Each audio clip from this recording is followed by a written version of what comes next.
Note ban ವಿಚಾರವಾಗಿ ಈ ಬಾರಿ ಚಳಿಗಾಲದ ಅಧಿವೇಶನ ಬಹುತೇಕ ಕೊಚ್ಚಿ ಹೋಗಿದೆ. 3 ದಿನಗಳ ರಜೆ ಬಳಿಕ ಇವತ್ತು ಕಲಾಪ ಆರಂಭವಾದರೂ ಲೋಕಸಭೆಯಲ್ಲಿ ಅದೇ ಕೋಲಾಹಲ ಇತ್ತು. ಪ್ರಧಾನಿ ಮೋದಿ ಅವರು ಮಾತನಾಡುವಂತೆ ಪ್ರತಿಪಕ್ಷಗಳು ಪಟ್ಟನ್ನ ಹಿಡಿದವು. ಮಲ್ಲಿಕಾರ್ಜುನ ಖರ್ಗೆ ಮತ್ತು ಅನಂತಕುಮಾರ್ ಮಧ್ಯೆ ವಾಕ್ಸಮರ ಕೂಡ ಅಲ್ಲಿ ನಡೆಯಿತು. ನೋಟು ವಿಚಾರವಾಗಿ ಯಾವುದೇ ನಿಯಮದಡಿ ಚರ್ಚೆಗೆ ಸಿದ್ಧರಿದ್ದೇವೆ ಅಂತ ಖರ್ಗೆ ಹೇಳಿದ್ರು. ಆದರೆ ಸಚಿವ ಅನಂತಕುಮಾರ್ ಮಾತ್ರ ಅಗಸ್ಟಾ ವೆಸ್ಟ್ಲ್ಯಾಂಡ್ ವಿಷಯ ಪ್ರಸ್ತಾಪ ಮಾಡಿದ್ರು. ಈ ಸಂದರ್ಭದಲ್ಲಿ ಭಾರಿ ಮಾತಿನ ಚಕಮಕಿ ಕೂಡ ನಡೆದು ನಾಳೆಗೆ ಕಲಾಪವನ್ನ ಮುಂದೂಡಲಾಗಿದೆ. ಇನ್ನು ರಾಜ್ಯಸಭೆಯಲ್ಲಿ ಪ್ರತಿಪಕ್ಷಗಳು ಭಾರಿ ಗದ್ದಲವನ್ನ ಎಬ್ಬಿಸಿದ್ದಾವೆ. ಪ್ರತಿಪಕ್ಷಗಳ ನಡೆಯನ್ನ ಸ್ಪೀಕರ್ ಅತ್ಯುಗ್ರವಾಗಿ ಖಂಡಿಸಿದ್ರು.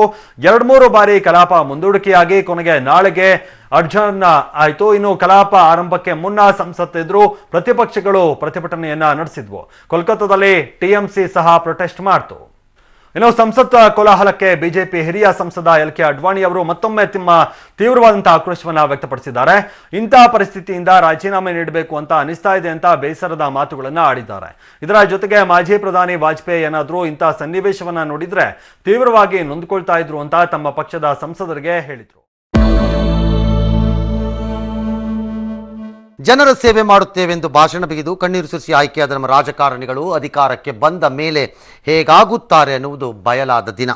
ನಾನು ಮಹಿಳೆ ಜೊತೆ ರಾಸಲೀಲೆ ನಡೆಸಿಲ್ಲ, ನಾನು ತಪ್ಪು ಮಾಡಿಲ್ಲ ಎಂದಿದ್ದ ಅಬಕಾರಿ ಸಚಿವ HY ಮೇಟಿ ಅವರು ಇವತ್ತು ಮೌನಕ್ಕೆ ಶರಣಾಗಲೇಬೇಕಾಯಿತು. ಕೊನೆಗೆ ರಾಜೀನಾಮೆ ಕೊಟ್ಟರು. ಅಬಕಾರಿ ಸಚಿವ HY ಮೇಟಿ ವಜಾಕ್ಕೆ ಕ್ಷಣಗಣನೆ ಆರಂಭವಾಗಿದೆ.